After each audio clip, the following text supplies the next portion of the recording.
Hi everyone, welcome back to my channel.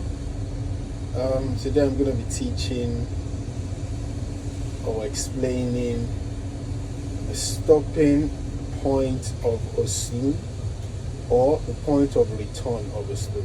So today I'm going to be teaching the stopping point of a slew, which is the point where a slew that you've created stops, or you could call it the point of return of a slew. This is the point where the slew gets to the stopping point and then comes back to the direction where you're slewing from. So it comes back to the opposite direction of the slew. So this is going to be a quick explanation. I'm going to be slewing to the left in my first gear. I've gone for a few seconds and then I've switched to my second gear. I've been on my second gear for a few seconds and then I switch to my third gear. So basically this helps you to identify when at what point to catch a swing. So this particular load, I'm landing it anywhere. I'm landing it to anywhere on this side. So I'm on my third gear, I've gone to my second gear, I've gone to my first. Say I want to create a slew now, for example.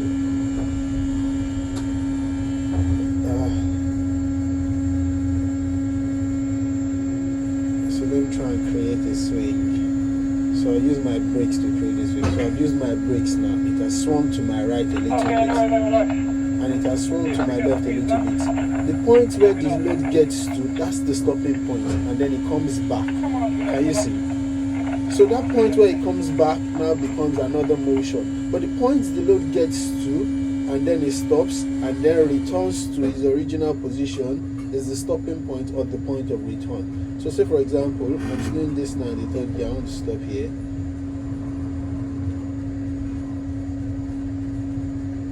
That is the stopping point. Then the load comes back. So at that point where the load stops is where you have to catch it, to avoid it coming back in the other direction to catch a swing. So that is what the point of return or the stopping point of a swing. That is the point, or that is the stopping point of a swing. That helps you. The stopping point of a swing or the point of return is the point where you catch is the point where you catch the swing, depending on the speed that you stopped on. So say for example, I stop on this position on my second gear, and then my load swings forward. As soon as my load swings forward,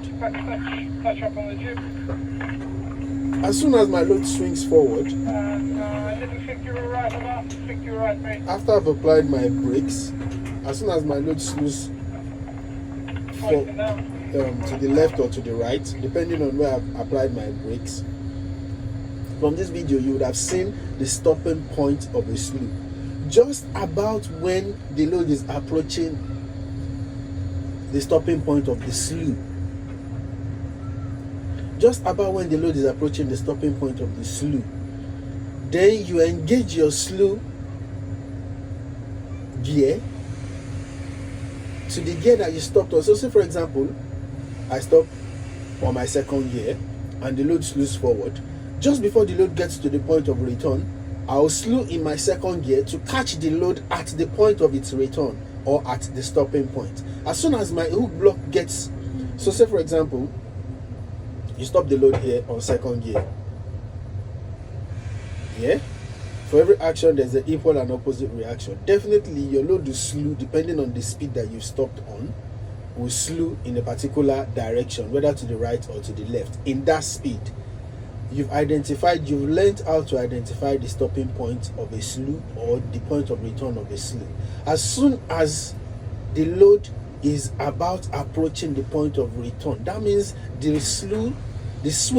load in the swing is almost getting to the point where it will come back in the opposite direction, which is the stopping point or the point of return. Then you engage your slew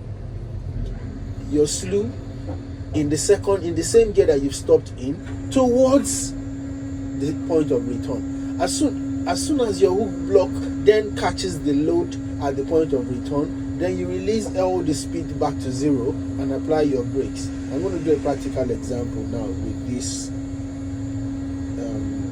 sling.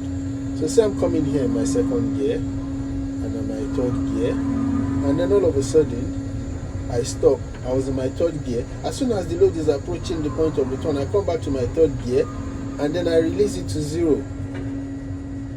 That way it stops the load from creating another swing in the opposite direction from the point of return. So as soon as the load, so say for example I'm coming in the first gear and I want to stop here and I put it in the 0 and I apply the brakes, the load swings. As soon as it is approaching the point of return, I come back in the first gear and then I catch it bang on there. Sometimes the load might try to come back, but that's where the little adjustment comes in. But basically, if you've had to stop an emergency stop and you stop here, and you say for example you're on the second gear and the load swings to the right, to the direction of your slew, as soon as the load is approaching the point of return, as soon as you see the swing slowing down to the point where the swing is going to return, then you engage your slew motor in the direction of the swing.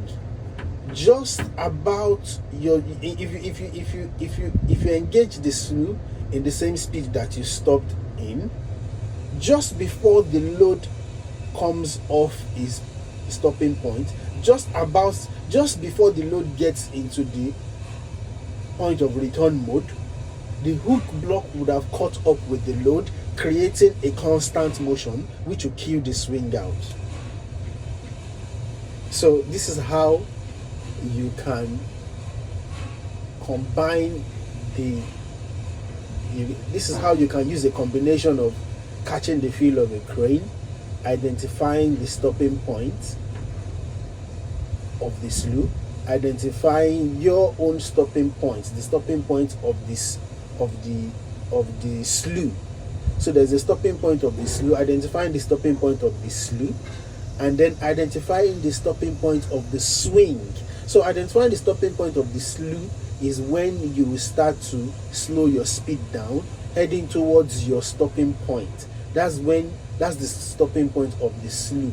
But the stopping point of the swing is the point where you stop your slew and then your load swings forward. The point where it stops and is about to activate the return mode, which is the point of return. The stopping point is where the load stops. The stopping point of the swing is where the load stops before it approaches into the point of return. So just before it gets to that stopping point, you would engage the slew in the same speed that you stopped on. If you had slowed down to your first speed, then you would engage the slew in the first gear. If you were on the second speed, as at the time the crane stopped, then you would engage the slew in the second speed to be able to catch up the load, the swing at the stopping point before it gets to the point of return, to be able to create a constant motion. Try this, and if it works out for you, let me know in the comments section. Subscribe to my page, and then so you can have a notification as soon as I update another video. Try this particular method I've just taught. If it works out for you, send me a comment in the comment section. I'll see you in my next video.